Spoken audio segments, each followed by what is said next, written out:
So I'm not against, people going out and seeing people, other kids play, but not at the expense of the community. I thought that, the offices, I got an email about some of the offices that were closed, and I thought that was fiscally irresponsible on our part to do that. That's all I have. Okay, anyone else? Ms. Yes, Allen? I'd like. Oh, and then Ms. Gary. Ms. Allen, go ahead. I'm sorry. Thank you, Madam Chair. Yeah, I just had a series of questions for the county administrator that maybe he'd be able to answer. As it relates to this item, did we get a final total of what it cost?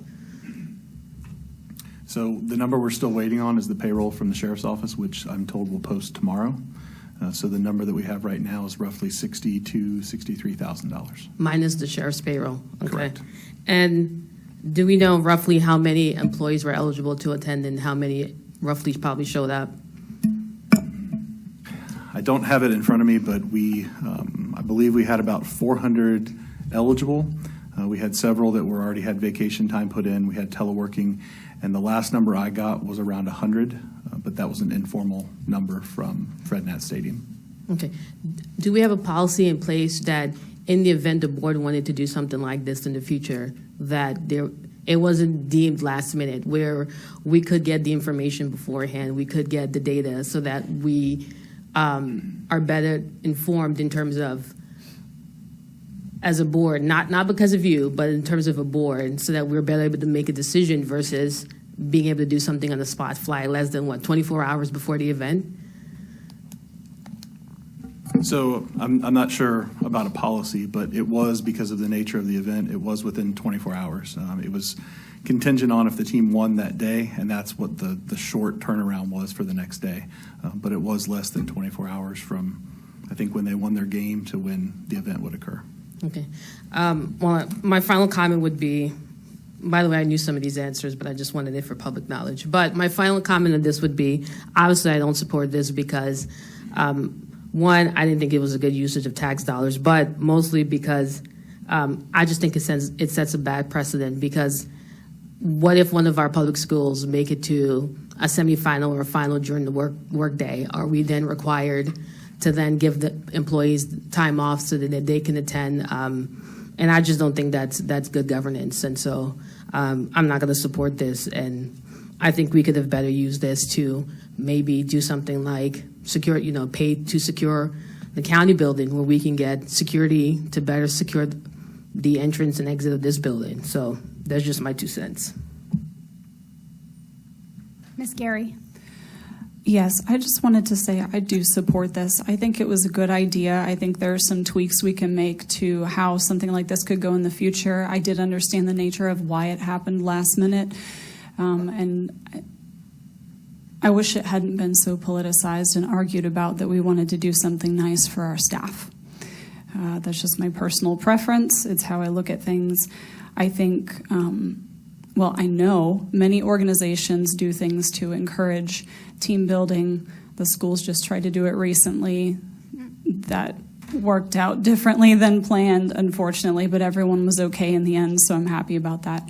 So we tried to do something as well. And I think it went well for the people who showed up and had a good time. I don't want anyone to feel bad about this. I don't think it was an irresponsible use of tax dollars. I'm curious, and I've requested what other localities put into doing things that are similar, because this is something that's a standard practice across many companies, many governments, all the way up to the federal government. They have days where, maybe not last minute, but the employees can come out and do something that's fun and encourages good relationships, and it helps with retention as well, which is a nice thing these days when no one can find people to hire. So I do support this. I'm also curious to see when the numbers come in, I think in a few more weeks, about the positive economic impact. Is that correct? Yes, correct. Okay, so we're still waiting on those, right, to kind of level this out and get final numbers. But I do support this. I think it was a good idea, and I'm sorry I couldn't go. Supervisor Baumke. Yes, I too support this. I was not able to go. I was chairing a meeting down in Roanoke for the Virginia Association of Counties. I didn't like how it came up last minute, but that was kind of the nature of the beast. I had to jump out of meetings to take calls from Supervisor Vanucci. And I'll tell you, some of that conversation wasn't the best, because we were arguing back and forth, and I was trying to say, Wasn't arguing. we were discussing. We were discussing because I just said, I need more data to make a decision, but there really wasn't any data at the time. So I understood exactly where she was coming from. And I thought it would be a fun event. I wish that I had been here and that I could have participated. I would have loved that. I thought it was a great opportunity for people that had not been to the FredNats Stadium to go and have fun with their colleagues. I got to say, I'm a little disappointed that more people didn't go. In a lot of communities, people show up for this kind of stuff. But anyway, I wish that the Commissioner of Revenue and the Treasurer's Office, I did say that was my contingency, that I really wanted those offices to remain open in the event we had people walk in that wanted to conduct that kind of business, but and those offices closed. So I was not happy about that, but I will support this item. And sometimes these kinds of things just come up. They're not fun to deal with, but I guess you could say that's why we make the big money, right? My reason for supporting it then and then going along now is because, as Supervisor Gary said, every organization does something for its employees. And I looked at it as we had employees who were out in the feels-like temperature of over 100 degrees, our utility people, our Parks and Rec people, our public safety people. Our social services division is dealing with people who are suffering under inflation rates that are the worst in 40 years. And then every division in our organization is dealing with COVID still. And one of the things I have heard from my constituents is when they call up, if the person that is their person to deal with their issue has COVID, they are not hearing, oh, yeah, they're out with COVID, you'll have to wait till they show up. No, the existing staffs are taking on other people's work to meet the needs of our community. And I just felt that we should do something to recognize that and honor that. I agree with the county administrator that I think we should have a policy so that if something like this happens, even if at the last minute he is given a certain amount of discretion, and it would take the 7 of us out of it and just have it, under certain circumstances, it's your call. That's why you get the larger salary than I ever get. But I will support this, but I really want to reiterate that I think we all should know what the rationale is and the fiscal impact of anything before we're asked to hit, in the words of the great former Chair Baumke, I believe button.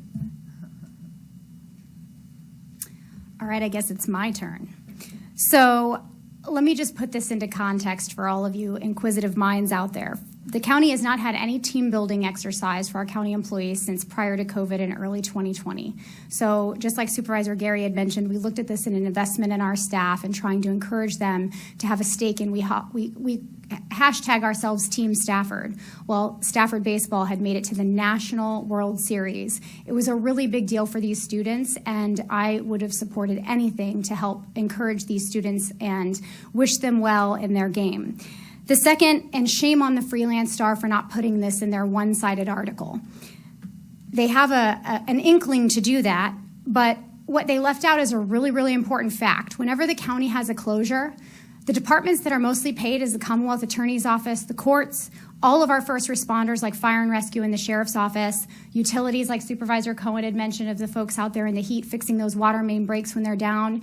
And guess who else? The R board, the ones dealing with this GFL debacle that all the residents keep calling. Those are the people who make the money when the closure happens.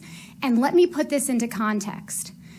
Every taxpayer just essentially paid 58 cents for our first responders to essentially have about a $200 bonus for one day. That to me is a great return on investment, and I would support that. That is why I support this, in addition to all of the team building exercises. The fact that our social services employees were there and they really, really had a wonderful time, and it was great to see them as they're dealing with some of the most difficult situations in Stafford County. So again, remember, when you're going to complain about the cost, 58 cents of your tax money went to a $200 increase in first responder pay. And let me also remind you that the Virginia State Police just passed a new pay scale. Our deputies can leave today and make $15,000 to $20,000 more a year and still live in Stafford County. So we have to be very, very serious about what we're going to do to be able to keep and retain these first responders. Thank you. We have a motion to approve and a second. Please cast your votes.